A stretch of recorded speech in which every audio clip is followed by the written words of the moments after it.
Ayan. Good morning, good morning, good morning, good morning mga kaibigan ko.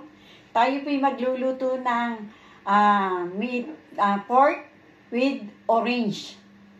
Juice orange. Yun po ang ating gagawin ngayong araw na to. Kaya meron na po tayong olive oil po ang laman nitong loob, olive oil. Meron po tayong mga ingredient dito na ilalagay. Meron po tayong paminta. Ayan. Meron po tayong sili. Ayan. Romero. Ayan. Meron po tayong luyang dilaw. At meron po tayong parang food coloring. Ayan po. Hindi po parang. Food coloring po. Tapos meron po tayong ginawa na ng bawang, sibuyas, carrots, patatas. At meron din po tayong red pepper. Ito po ang importante, yung ating karning iluluto. Ito po ay karne ng baboy. Ayan, pork.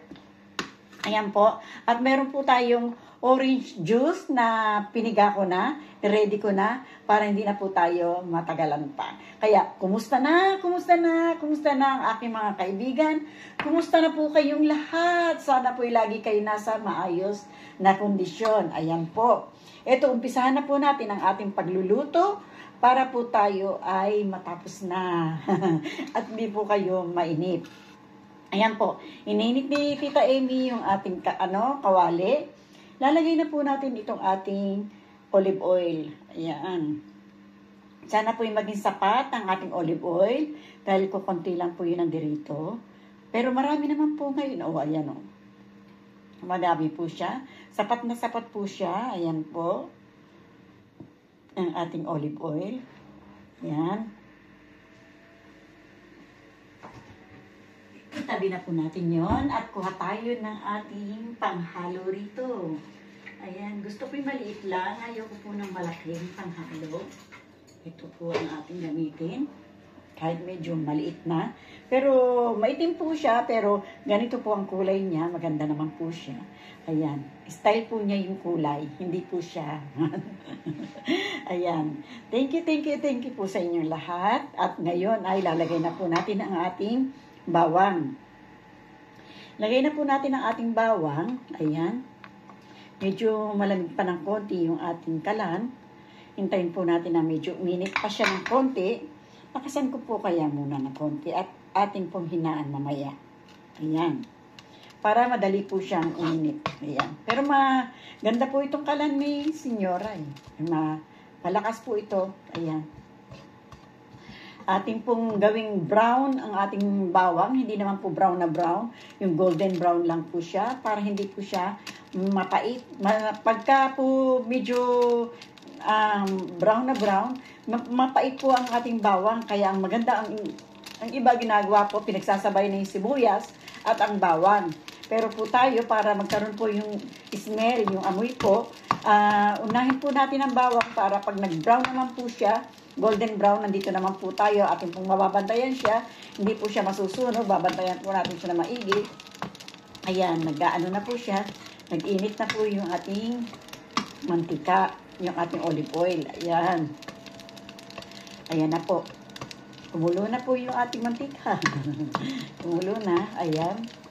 Hintayin lang po natin siya mag-brown. Haluin po natin ng konti para po hindi po siya masunog. Kasi pag nasusunog po, nagiging mapait eh. Yung ating niluluto na yung bawang po, pagka nasunog, nagiging mapait po siya. Hindi po siya masarap ang nagiging lasa. Ayan po. Ayan. Medyo okay na po siya. Nagba-brown na po siya ng konti. Ayan. Isabay na po natin itong sibuyas para pag nag-brown ng konti rin at mag-caramelize po ang ating sibuyas, maganda na rin po ang ating bawang. Ayan po. Ayan. Ihulog na po natin yan, ang ating sibuyas. Ihulog-hulog na po natin siya dito. Ayan. Pag nag-caramelize na po siya, ilalagay natin po ang ating karne at ating pong medyo prito-prituhin ng konti. Patagalin po natin dito sa mantika ang ating karne. Ayan.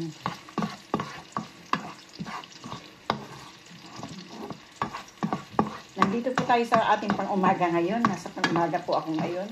Ayan. Hindi ko po akalain na paglulutuin niya ako ngayong araw na to. Kasi sabi po niya, nung last week, Webis daw po kami magluluto at meron daw po siyang komida, ay meron daw po siyang pagkain. Pero nung dumating po tayo, sabi niya, Amy, magluto tayo ngayon.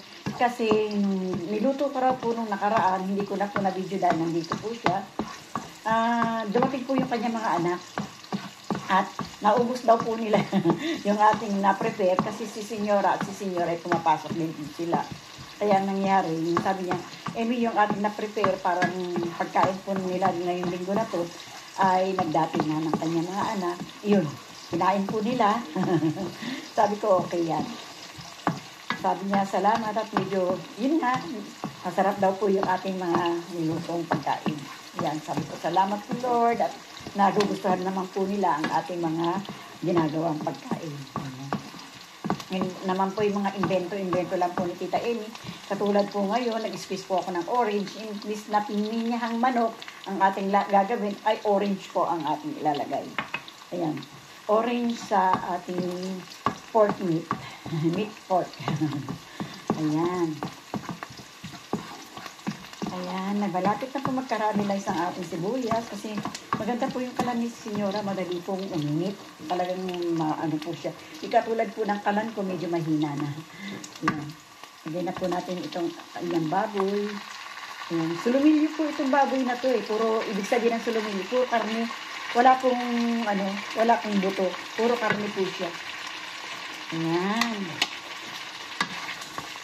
Atin pong iprito-prito ng konti ang ating baboy para yung ating ilalagay na maging manuot naman po sa loob yung mga ilalagay nating ingredient.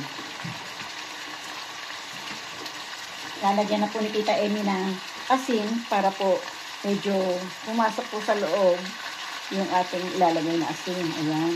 Kasi dito po, hindi po sila naglalagay ng baking o kung ano-ano man para pampasarap. Hindi po sila naglalagay. Puro natural po yung kanila. Dito sa isa tayo may medyo bawal-bawal po yung mga pa-baking na ganyan. Bawal po yan. Hindi po ino-honor dito yung ng sanidad. Ayan. Atin po iprito-prito ang ating ito, mga baboy-baboy. Ayan po. Simple. Lagyan na po natin ng paminta para pumasok po sa loob yung kanyang ingredient. Habang napiprito po siya, ubos na yung kanilang paminta. Pero marami pong paminta dyan si Senyora. Pero tama lang po yung paminta natin. Tapos na natin yung bote niya. Lagyan ko po ng luyang dilaw. Kurkuma po ang tawag nila rito sa luyang dilaw. Yan, lagyan po natin ng luyang dilaw. Yun. Ayos na. Ang galing na po. Amoy na. Amoy na po. Hindi pa man po luto. Nangangamoy na. Ang sarap na. Lagyan po natin ng romero. Yan. Para po mas masarap. At lalagyan ko po ng konting tagat. Sili. Lagyan po natin konti lang. Huwag naman po masyadong marami at si Senyora ay hindi po mahilig sa naanghang. Pero yung konting kagat, okay po sa kanya.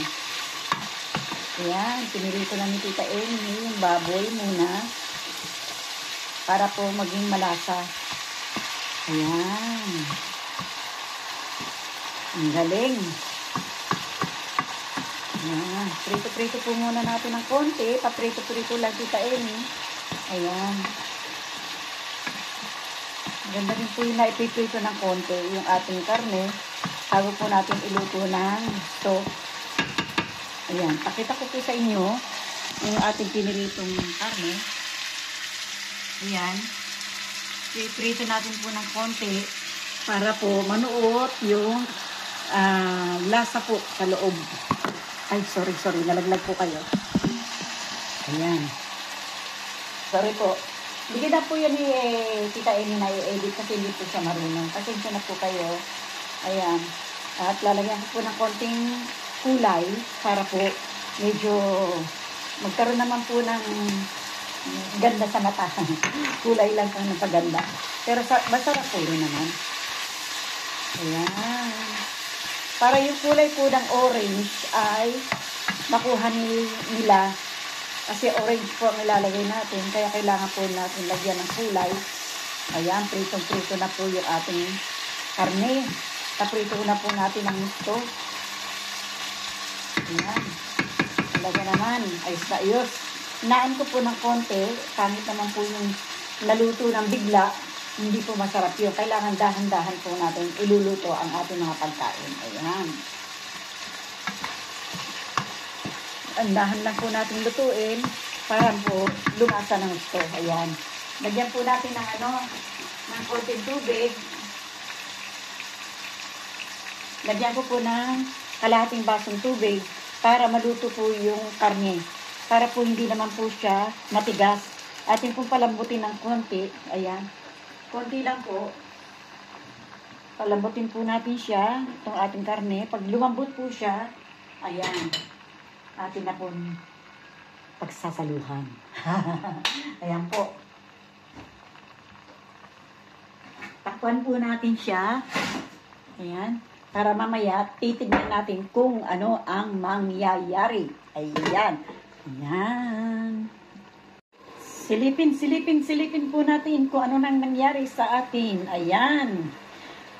Nabawasan na po ng konti yung tubig. Medyo nagdadry-dry na po siya ng konti. Habang meron pa po siyang konting sabaw, ilalagay na po natin itong ating patatas at saka carrots. Para yung po konting sabaw niya, yung po ang magluluto nitong ating tawag nito ng patatas at saka ng carrots. Ayan po. Ayan. Para hindi naman po siya masyadong mag-dry. At kasi po pag dry na dry po siya, hindi na po maluluto yung ating patatas at ang ating carrots. Kailangan po nating maglagay ng konting tubig. So para hindi na po tayo maglalagay ng konting tubig, kailangan po meron po medyo natira ng konting sabaw dito sa ating kanina. Para yun po ang magluluto ng ating carrots at ng ating patatas. At ilalagay na rin po natin itong ating bell pepper. Yan, red bell pepper. Yan, ilagay na po natin siya para magkakasama na po sila. Ayan. Ayan. At ilalagay na po natin itong ating orange juice para meron na po tayong panimpla. Atin po salain para hindi po pumasok yung mga pipa nung yung mga po nung orange. Salain po natin, ayan. Para ang pumasok lang po yung orange juice. Ayan po. Atin po siyang sasalain. Ayan. Para hindi po pumasok ang ating mga buto at yung mga balat-balat na maliliit na yan ng orange juice. Ayan po. Ayan. Sinala po natin yung ating orange. Muli po na naman natin siyang tatakpan para po pag naluto siya at upo natin ulit bubuksan para po makita ninyo. Ayan. Takpan po natin. Mamaya po ay sisilipin natin ulit ang ating niluluto. Ayan. Ayan. Atin po ulit silipin ang ating niluluto. Ayos na po siya. Kung ready na po siya. Ayan. Ready na. Ready na po siya. Ayan Ready na po siya.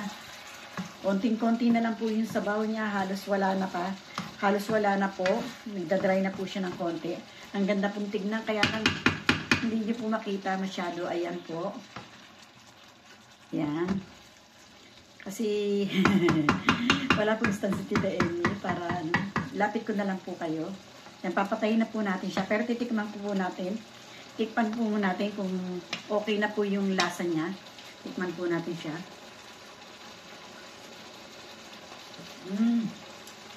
Tama-tama lang po siya. Yung asim niya ng orange at yung yung asin, lahat, paminta, tama-tama lang po siya. Kaya para sa akin po, okay po siya. Kaya silipin po ninyo. Ayan po. Ayan. Ready na po ang ating niluto. Kaya, ayan, mga kaibigan ko, mga kapinoy-pinoy, maraming salamat po sa inyo. Sa inyong pagsubaybay kay Tita Amy at walang sawang pagsubaybay. Maraming po salamat sa aking po mga manonood, sa aking mga subscriber. Thank you very much po sa inyong lahat. Sa akin po mga manonood, kung gusto niyo po mag-subscribe, subscribe na po kayo. At hanggang sa makarating kayo sa bell. Thank you very much po from the bottom of my heart. Thank you very much mga kaibigan ko, mga kapinay-pinay, mga amigo-amiga. Thank you very much po. Salamat sa inyong lahat. Bye-bye po. I love you all. Bye-bye.